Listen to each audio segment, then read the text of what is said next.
तो आ गया हूँ मैं एक नया वीडियो लेके जो कि होने वाला है स्टॉक ब्रोकर ऐप के लो लेवल डिज़ाइन पर। तो आप सभी ने अप स्टॉक्स जैसी ऐप यूज़ की होगी अगर आप लोग इन्वेस्टमेंट करते हो।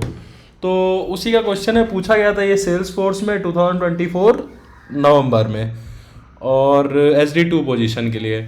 ठीक है, तो ये सब सिस्टम की रिक्वायरमेंट है, मैं एक बार बता देता हूँ। Online stock brokerage system should allow user to create and manage their trading account. ठीक है, सिंपल रिक्वायरमेंट है। User should be able to buy sell stock, वो भी डायरेक्ट रिक्वायरमेंट है। पोर्टफोलियो भी देख सकते हैं, ट्रांजेक्शन हिस्ट्री देख सकते हैं।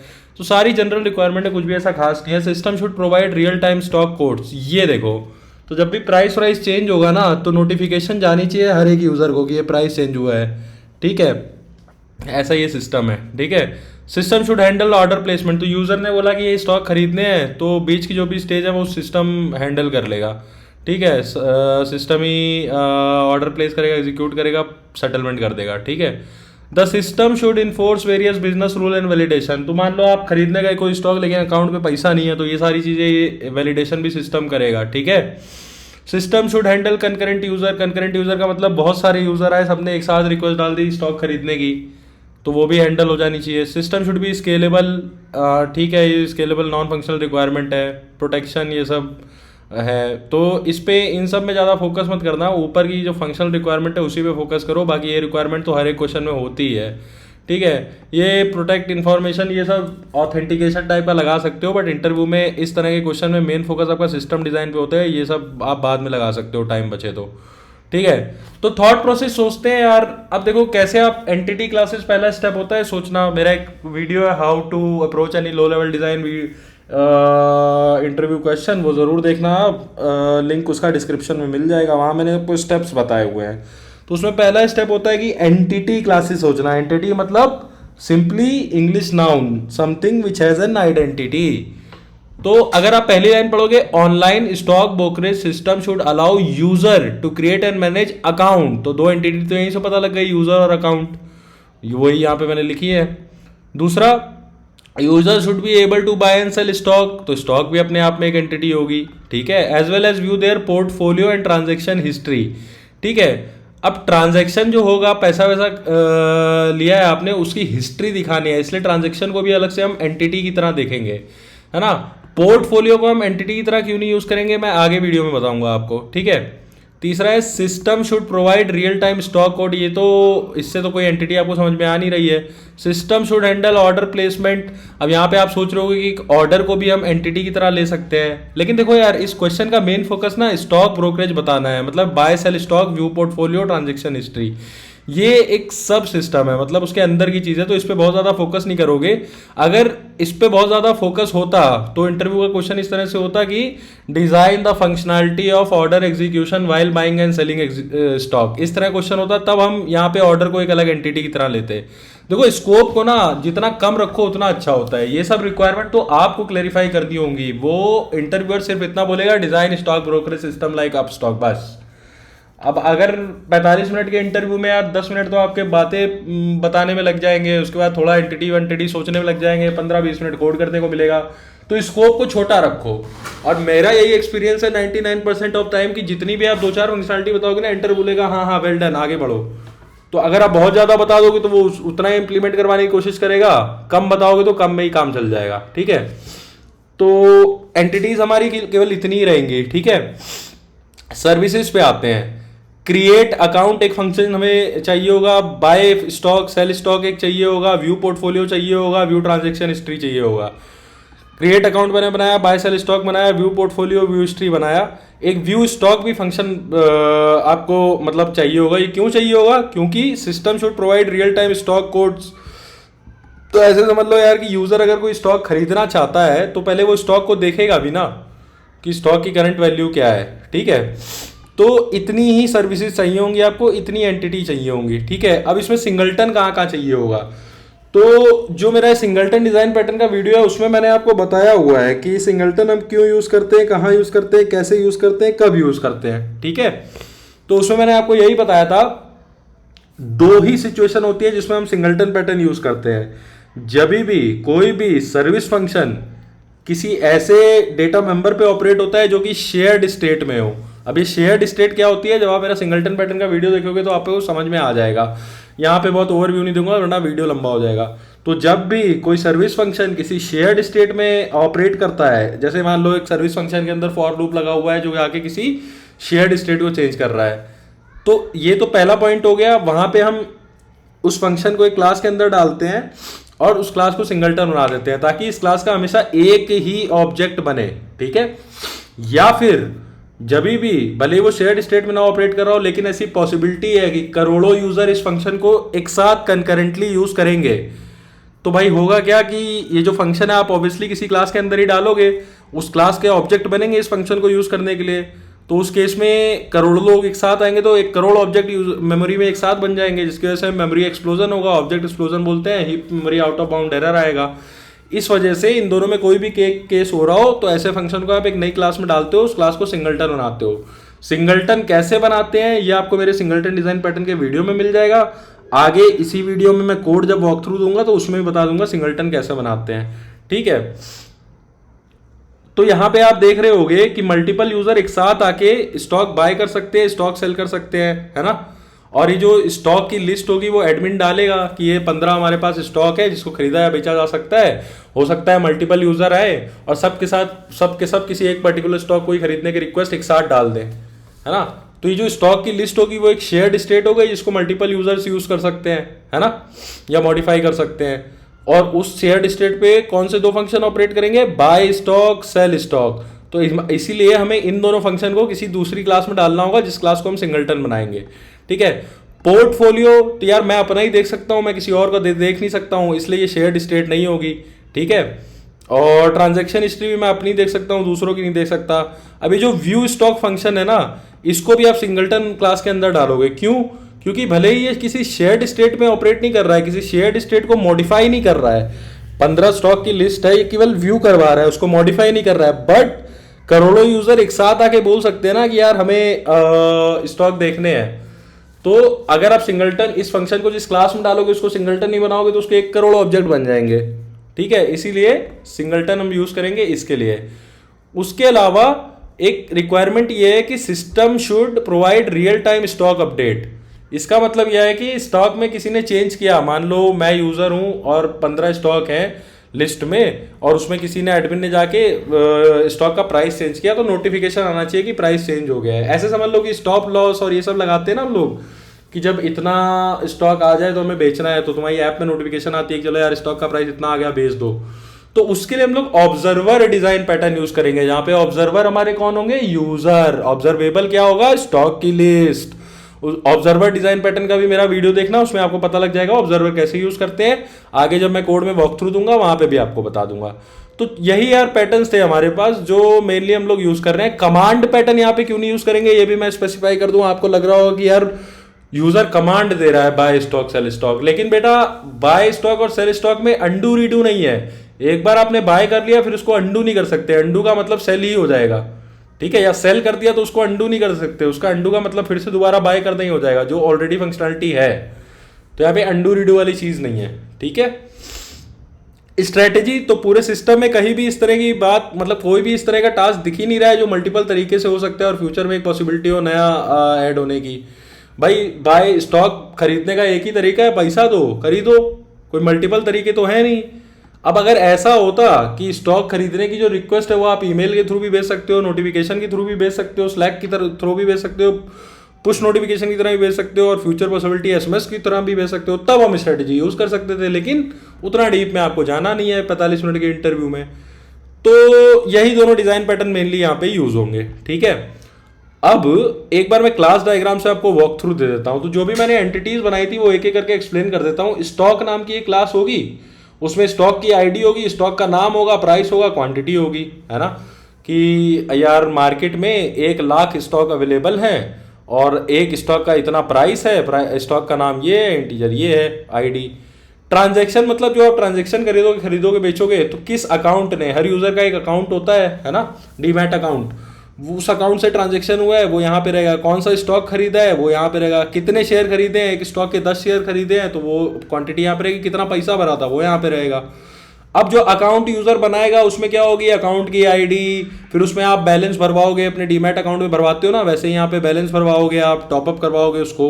और तुम्हारा पोर्टफोलियो भी इसी अकाउंट में होगा कि कितने स्टॉक कितनी क्वांटिटी में तुमने खरीदे हैं। तो स्टॉक वर्सेस स्टॉक और इंटीजर का मैप है कि तुम्हारे पास ये 10 स्टॉक है, इतनी इतनी क्वांटिटी में है। और ट्रांजैक्शन की लिस्ट होगी कि जितना भी तुमने खरीदा बेचा है वो सारे तुम्हारे अकाउंट में होगा, है ना। इवन तुम ऐसे भी पता लगा सकते हो कि तुम बोलोगे ना कि अकाउंट के अंदर तुमने क्यों डाला है ट्रांजैक्शन और पोर्टफोलियो। तो जब ऐप भी अगर आपने यूज की होगी तो उसमें आप देखो, आप अकाउंट वाले आइकन पे क्लिक करते हो तभी आपको ट्रांजैक्शन हिस्ट्री पोर्टफोलियो दिखता है ना। तो वैसे अंदाजा लगा लो, ठीक है।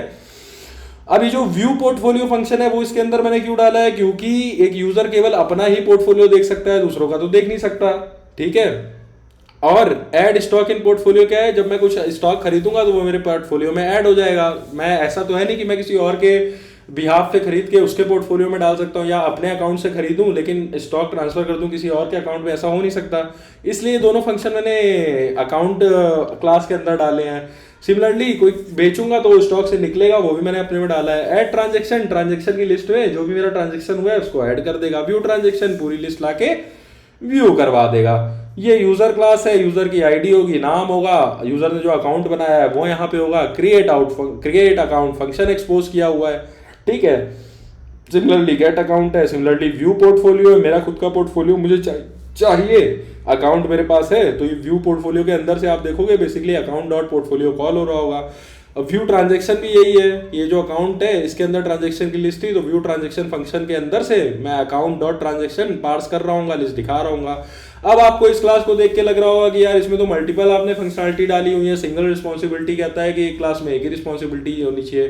तो पहली बात तो मैं क्लियर कर दूं, सिंगल रिस्पॉन्सिबिलिटी कहता है a class should have only one reason to change. अब यहाँ पे आप देख रहे होगे कि मल्टीपल फंक्शन पड़े हुए हैं। सपोज करो ट्रांजैक्शन व्यू करने का लॉजिक कुछ चेंज हो गया, तो क्या आपको इस क्लास के लॉजिक में चेंज करना पड़ेगा? नहीं करना पड़ेगा। क्यों नहीं करना पड़ेगा?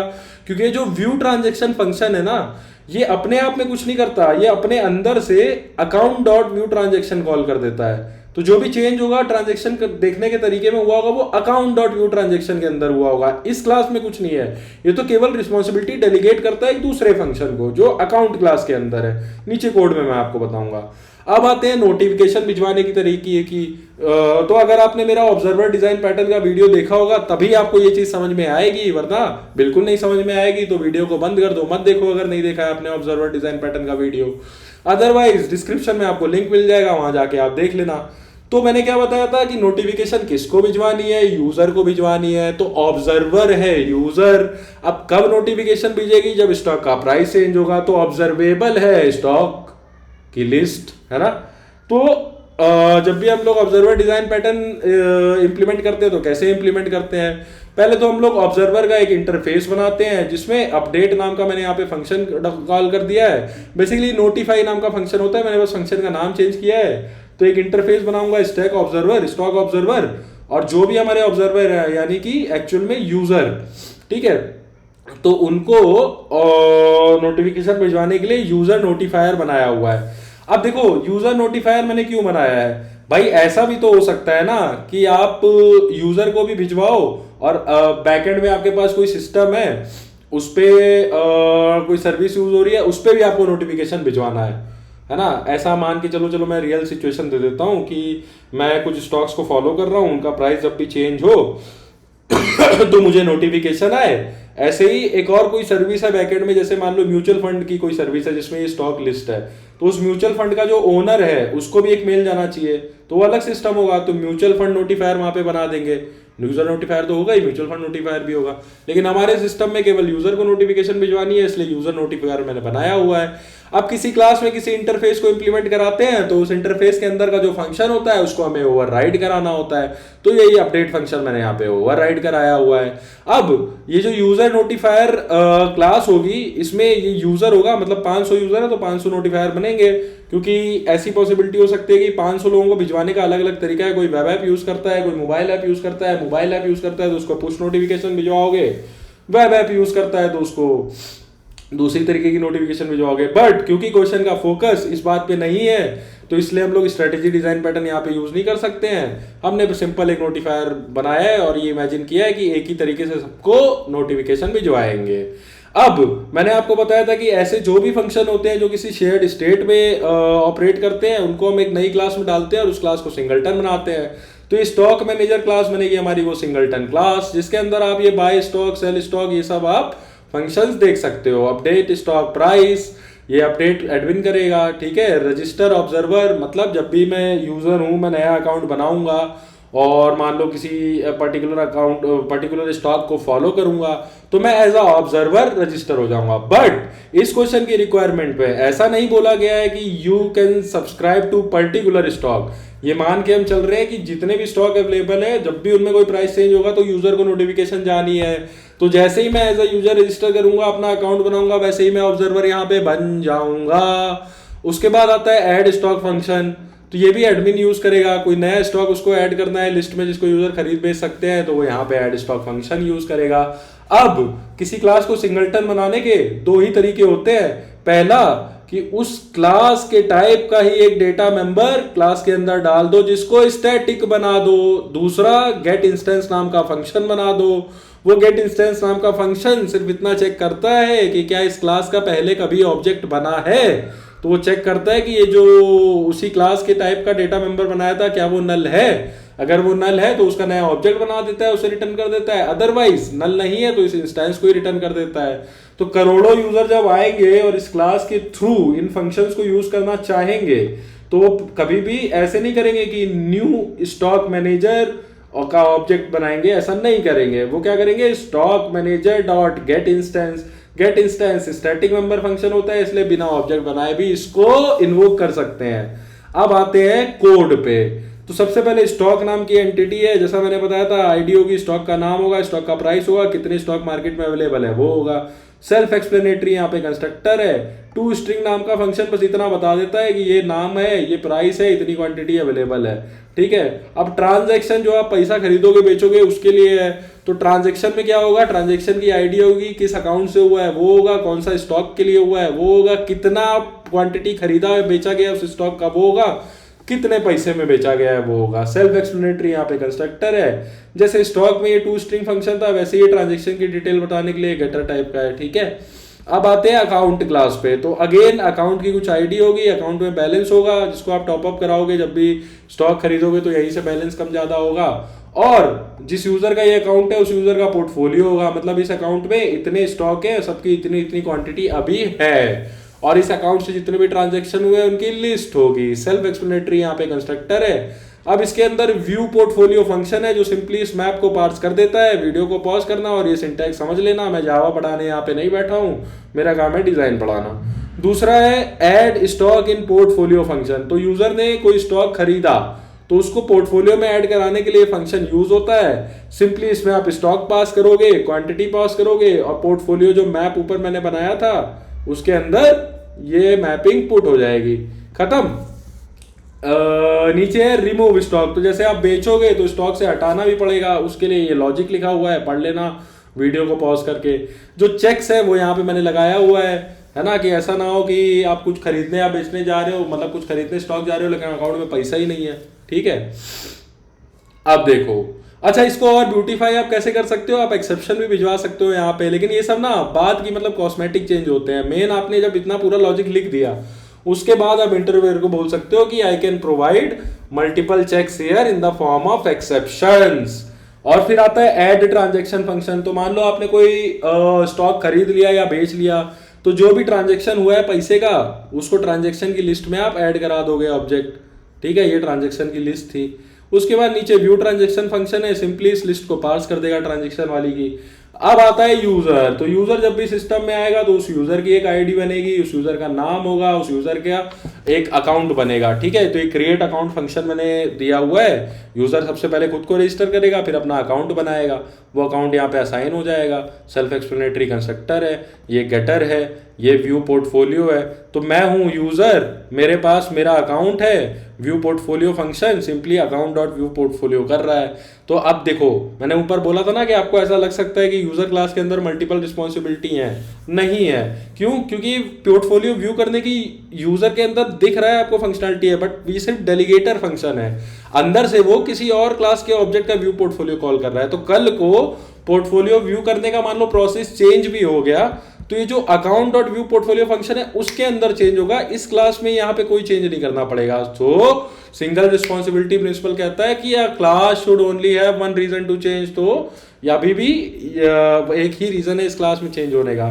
सिमिलरली व्यू ट्रांजेक्शन फंक्शन है, ये भी डेलीगेटर फंक्शन है, तो अकाउंट के अंदर व्यू ट्रांजेक्शन फंक्शन है, उसको कॉल करके ट्रांजेक्शन दिखा देता है। अब है ऑब्जर्वर पैटर्न, ध्यान से समझना, ऑब्जर्वर डिजाइन पैटर्न का वीडियो नहीं देखा है तो ये बिल्कुल नहीं समझ में आएगा, ठीक है। तो जब भी हम लोग ऑब्जर्वर पैटर्न इंप्लीमेंट करते हैं तो हम लोग क्या करते हैं, जितने भी ऑब्जर्वर हैं जिनको नोटिफिकेशन भिजवाना है उनके लिए एक इंटरफेस बनाते हैं और ये नोटिफाई या अपडेट नाम से एक फंक्शन बना देते हैं, और उसके बाद इस इंटरफेस को उन सभी एंटिटीज के लिए इंप्लीमेंट कराते हैं जिनको नोटिफाई भिजवाना है। तो यूजर्स को भिजवाना है तो यूजर नोटिफायर नाम की क्लास बनाई, इंप्लीमेंट कराया स्टॉक ऑब्जर्वर इंटरफेस। अब अगर क्योंकि इंप्लीमेंट कराया है तो उसके अंदर के फंक्शन को ओवरराइड कराना होगा, तो यहाँ पे मैंने ओवरराइड कराया हुआ है, ठीक है। और ये सेल्फ एक्सप्लेनेटरी कंस्ट्रक्टर है, ठीक है। और जब भी कोई यूजर आएगा सिस्टम में तो उसका नोटिफायर का ऑब्जेक्ट बनेगा जिसमें यूजर का ऑब्जेक्ट रहेगा, और जैसे ही नोटिफायर का ऑब्जेक्ट बना तो इसका मतलब user is now an observer, ठीक है।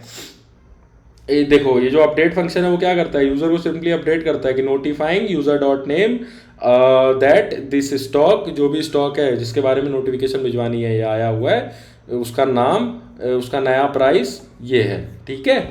अब आती है सिंगलटन सर्विस, ठीक है। तो मैंने बताया था जो भी सिंगलटन बनाने का तरीका क्या होता है, उस क्लास के ही टाइप का एक डेटा मेंबर डाल दो, उसको स्टैटिक बना दो, ठीक है।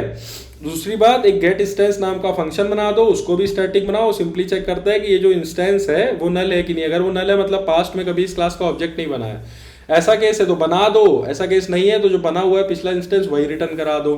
अब इसका ये सेल्फ एक्सप्लेनेटरी कंस्ट्रक्टर है, ठीक है। स्टॉक मैनेजर मतलब ये एडमिन की क्लास होगी, उसके बाद लिस्ट ऑफ स्टॉक्स होंगी जिसको यूजर खरीद बेच सकता है, और लिस्ट ऑफ स्टॉक ऑब्जर्वर होंगे मतलब कितने यूजर को नोटिफिकेशन भिजवाना है, ठीक है।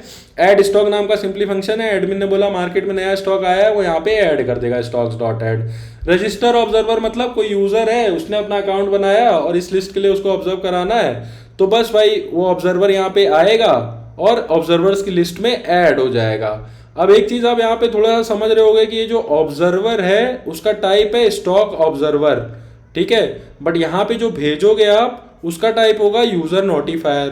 तो क्योंकि क्लास यूजर नोटिफायर इंप्लीमेंट कर रही है स्टॉक ऑब्जर्वर को, इसलिए यूजर नोटिफायर के ऑब्जेक्ट का रेफरेंस स्टॉक ऑब्जर्वर से दिया जा सकता है। अब वीडियो को 10 सेकंड पॉज करो और अब बताओ किस प्रिंसिपल के थ्रू ऐसा हो रहा है।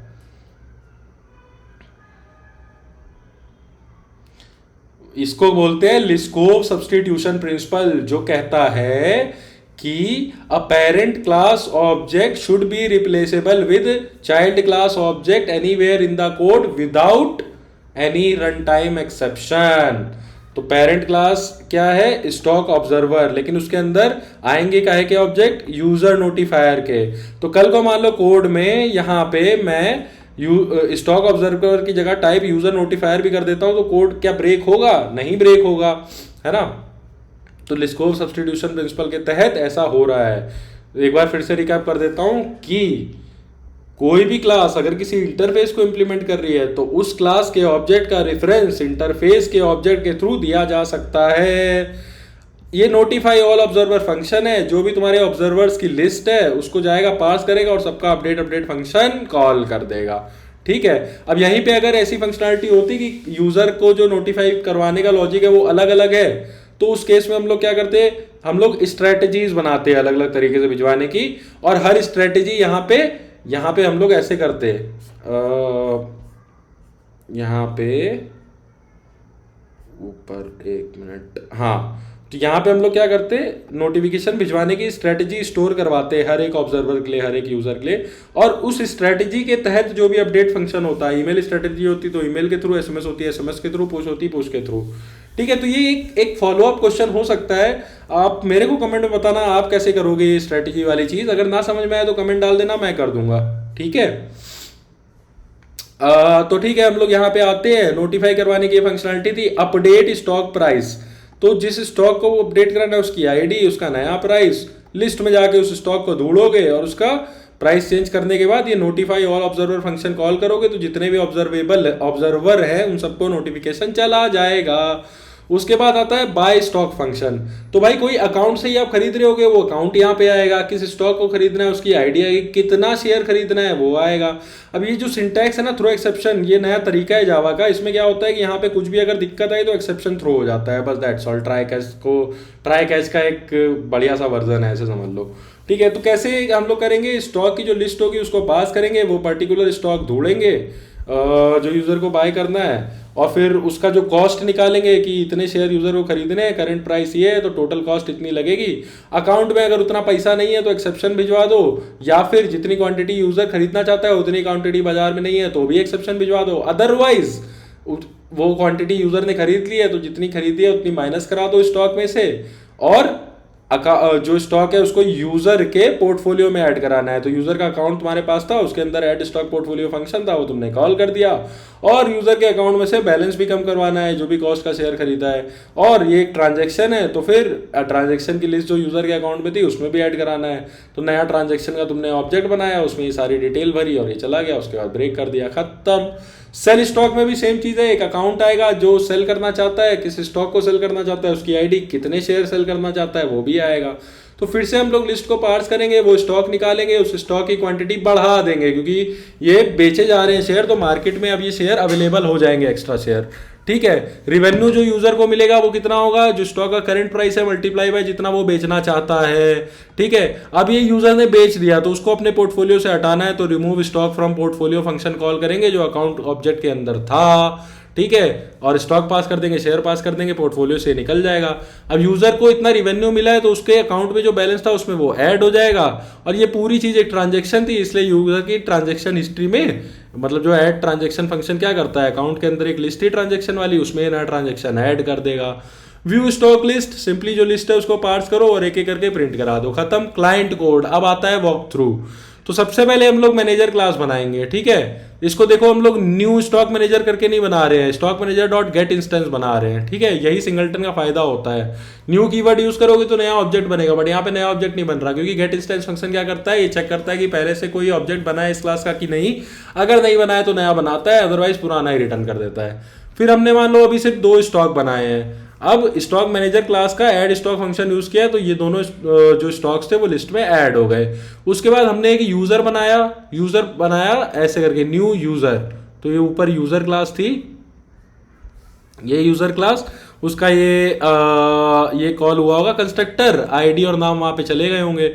उसके बाद उसका क्रिएट अकाउंट फंक्शन कॉल हुआ होगा, तो जो भी नया अकाउंट है, मतलब ये जो इनिशियल बैलेंस है वो आप जो भी डलवाएगा यूजर अकाउंट बनाते टाइम वो यहाँ पे असाइन हो जाएगा।